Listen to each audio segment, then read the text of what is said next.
प्रदेश के मुख्यमंत्री को इसका संज्ञान लेना चाहिए। और इस वक्त स्वास्थ्य सचिव अमित मोहन प्रेस कॉन्फ्रेंस कर रहे हैं, आइए सुनते हैं। ये संक्रामक बीमारी किसी को भी हो सकती है और लोग, अधिकांश लोग स्वस्थ होकर के, जो लोग भी समय से अपनी जांच करा लेते हैं, आपने अभी सुना, मैंने आपसे निवेदन किया कि 80,000 से ज़्यादा लोग जो संक्रमित हुए थे वो स्वस्थ होकर के अपना कामकाज कर रहे हैं। कुछ लोग हमारे कार्यालय में भी संक्रमित हुए थे, वो संक्रमित होने के पश्चात उपचारित होकर आ गए और कार्य कर रहे हैं, हमारे साथ रोज कार्य कर रहे हैं। तो इसमें किसी प्रकार की भी न तो हीन भावना की आवश्यकता है, न किसी प्रकार की लज्जा की आवश्यकता है, और न अगर किसी को संक्रमण हो तो उसके प्रति मन में दुर्भावना लाने की आवश्यकता है। ये संक्रामक बीमारी किसी को भी हो सकती है, किसी का भेदभाव नहीं करती। इसलिए जैसे ही आपको लक्षण लगे, आपको लगे या आपको लगे कि आपके परिवार में किसी को कोई लक्षण आ रहा है या आपके कोई परिचित व्यक्ति लोग जो हैं उनमें किसी में लक्षण आ रहा है, तत्काल उन्हें अपनी जांच कराने के लिए प्रेरित करें, जांच कराने में उनकी सहायता करें। जांच की व्यवस्था और इस संक्रमण से इलाज की व्यवस्था राज्य सरकार की ओर से बिल्कुल निःशुल्क है। तो जांच करवाइए और अपनी चिकित्सा कराएं। आपकी चिकित्सा, जितनी जल्दी आप चिकित्सा करवाएंगे, आप बिल्कुल स्वस्थ होकर के घर जाएंगे और अपने कामकाज में लग जाएंगे। अगर आप इसको छुपाने का प्रयास करते हैं, अगर आप ये सोचते हैं कि नहीं कोई बात नहीं है, मैं खुद ही ठीक हो जाऊंगा, वैसे में फिर देर करने से जटिलताएं आती हैं और जटिलताएं आने से बाद में फिर उसमें कई बार कठिनाई का अनुभव भी होता है। तो इसलिए अपनी जांच तुरंत कराइए और इलाज कराइए, और ध्यान रखिए कि अभी इसकी कोई दवा नहीं है, एक कोई कारगर दवा नहीं है, न ही कोई वैक्सीन है। तो बचाव के तरीके आप अच्छी तरह जानते हैं, बचाव के तरीकों का इस्तेमाल करिए। अपने हाथ को साबुन पानी से बार बार धोते रहिए, कम से कम 30-40 सेकंड तक धोइए, जिससे कि आपके हाथ पर कोई भी वायरस टिकने न पाए।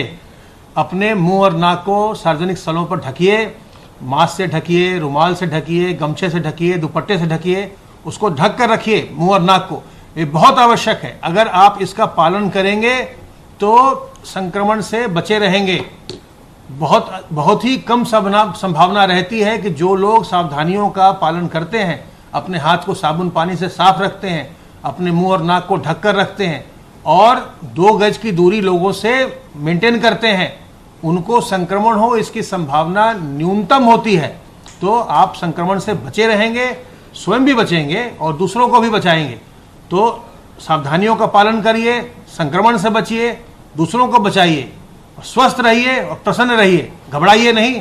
सरकार आपके लिए जांच और इलाज की व्यवस्था निःशुल्क किए हुए है। अब मैं अनुरोध करूंगा अपर मुख्य सचिव गृह से।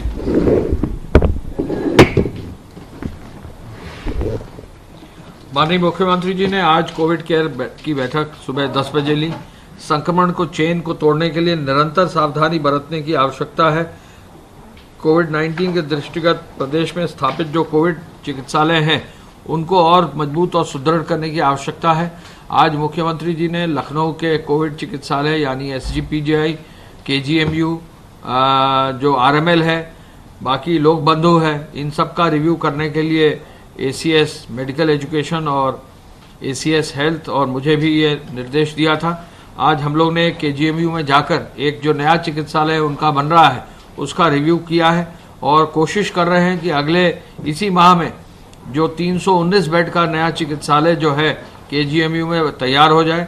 नए VC साहब ने पूरा सहयोग दिया है, वहाँ के रजिस्ट्रार और सभी सीनियर डॉक्टर्स ने मिलकर हम लोग ACS मेडिकल एजुकेशन के साथ, DM के साथ आज फिर पुनः रात को रिव्यू करेंगे, जिससे कि KGMU में एक नया जो है कोविड फैसिलिटी को हम लोग चालू कर सकें। मुख्यमंत्री जी का आदेश है कि विद इन डेज इसको शुरू कर दिया जाए। इस पूरी वैश्विक बीमारी के लिए दवा और वैक्सीन अभी नहीं है, लेकिन इसकी बचाव ही इससे सुरक्षा है। तो इसके दृष्टिगत एक कारगर रणनीति के तहत प्रभावी रूप से लागू करने के लिए जागरूकता पर बल प्रतिदिन दिया जा रहा है। आपको मालूम है कि टीवी, अखबारों के माध्यम से, रेडियो के माध्यम से निरंतर जागरूकता की जा रही है, लेकिन ग्रामीण क्षेत्र में सभी जगहों पर यह जरूर आवश्यक है कि वर्ड ऑफ माउथ से भी लोग आपस में भी जब भी जहाँ भी मिले चर्चा करें तो 2 गज की दूरी, मास्क है जरूरी, उस पर बल दें। जो भी अपने लोग हैं कहीं सोशल मीडिया पे जुड़े हैं उस पर भी प्रभावी जो है लोग अपना साथ देकर इस चीज़ को आगे बढ़ाएं।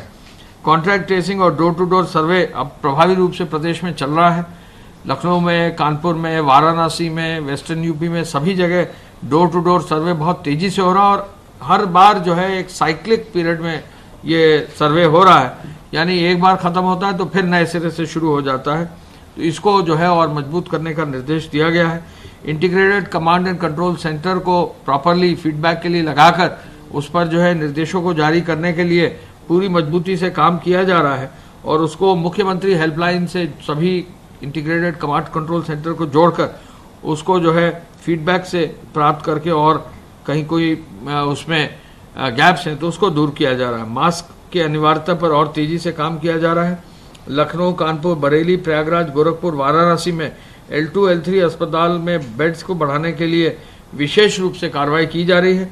आज मैंने चिकित्सा शिक्षा मंत्री जी यानी वित्त मंत्री जी श्री सुरेश खन्ना साहब से बात की। वो खुद वाराणसी और मिर्जापुर के दौरे पर हैं और वरिष्ठ बानी मंत्रीगण और वरिष्ठ अधिकारीगण फील्ड में निकलकर एक एक चीज़ देख रहे हैं। आज मुख्य सचिव साहब को जो है कानपुर जाने का माननीय मुख्यमंत्री जी ने आदेश दिया है, तो मुख्य सचिव साहब स्वयं कानपुर जाकर उसको देख रहे हैं। मुख्यमंत्री जी ने निर्देश दिया है कि चिकित्सा और पुलिस कर्मियों को संक्रमण से बचाया जाए। पुलिस कर्मियों के लिए विशेष रूप से जो है संक्रमण से बचने के लिए ग्लव्स, मास्क और जहां आवश्यकता हो PPE किट की भी व्यवस्था की गई है। स्वास्थ्य मंत्रालय, भारत सरकार की ऑनलाइन OPD सेवा संजीवनी के माध्यम से भी लोग लाभान्वित हो रहे हैं और इसका अच्छा व्यापक प्रचार प्रसार हो रहा है। बाढ़ग्रस्त और जलमग्न इलाकों में राशन किट का वितरण करना, गौआश्रय स्थलों में सभी व्यवस्था करना, किसानों को यूरिया और खाद की व्यवस्था करना और स्वच्छता अभियान सैटरडे संडे मजबूती से चलाने, ये भी निर्देश सभी को दिए गए हैं। आपके संज्ञान में डाल दें कि Uttar Pradesh Covid care fund में अब तक मुख्यमंत्री राहत कोष से 230 करोड़ प्राप्त हुआ है और पब्लिक कंट्रीब्यूशन से 198.84 करोड़ प्राप्त हुआ है, यानी कोविड केयर फंड में 429.50 करोड़ रुपए की धनराशि प्राप्त हुई है और इसमें से 361.92 करोड़ जो है बांट दी गई है। आज गृह विभाग की सूचना के अनुसार 1,81,249 FIR दर्ज कर दी गई हैं। 3,61,000 लोगों को बुक किया गया है। 67,190 वाहन सीज किए गए हैं। 61 करोड़ 25 लाख रुपया जमा किया गया है। इसके अलावा 3,48,000 आवश्यक वस्तुओं हेतु वाहन आवंटित किए गए हैं। 786 FIR कालाबाजारी और जमाखोरी की दर्ज की गई है। फेक न्यूज़ के 2188 मामले लिए गए हैं। 15 मामले 11 अगस्त को 4 ट्विटर, 10 फेसबुक और 1 यूट्यूब के टेकअप किए गए हैं। 10,684 हॉटस्पॉट्स में 1,099 थानों में 14,21,000 मकानों में 85 लाख लोग चिन्हित करके उनमें 43,443 कोरोना पॉजिटिव केसेस को आइडेंटिफाई करते हुए कार्रवाई की जा रही है। आगे आने वाले समय में जो है हर हालत में जो भी जहां भी है प्रदेश में अगर कहीं भी किसी तरह की हेल्प उसको आवश्यकता है तो राहत का जो नंबर है 1070 उस पर वो फ़ोन करके अपनी बात बता सकता है। रोडवेज का भी संचालन जो है कल काफ़ी तेज़ी से कार्य हुआ है और रोडवेज के संचालन में लगभग 9 लाख के आसपास जो है लोग कल चले हैं और 6,700 बसों भी जो है संचालित की गई। धन्यवाद। अब बाढ़ के संदर्भ में जो है श्री संजय गोयल जी जो है अपना ब्रीफ आपको देंगे। इधर तो कोरोना पर यूपी सरकार की ये प्रेस कॉन्फ्रेंस, इसमें अवनीश अवस्थी जानकारी देते हुए कि प्रदेश में सबसे ज्यादा टेस्ट रोजाना हो रहे हैं। अलग अलग जिलों का दौरा कर रहे हैं अधिकारी। सरकारी अस्पतालों में मुफ्त इलाज के इंतजाम किए गए हैं। पुलिस वाले किस तरह से कोविड-19 से खुद को बचा सकते हैं उसके लिए निर्देशित किया गया है।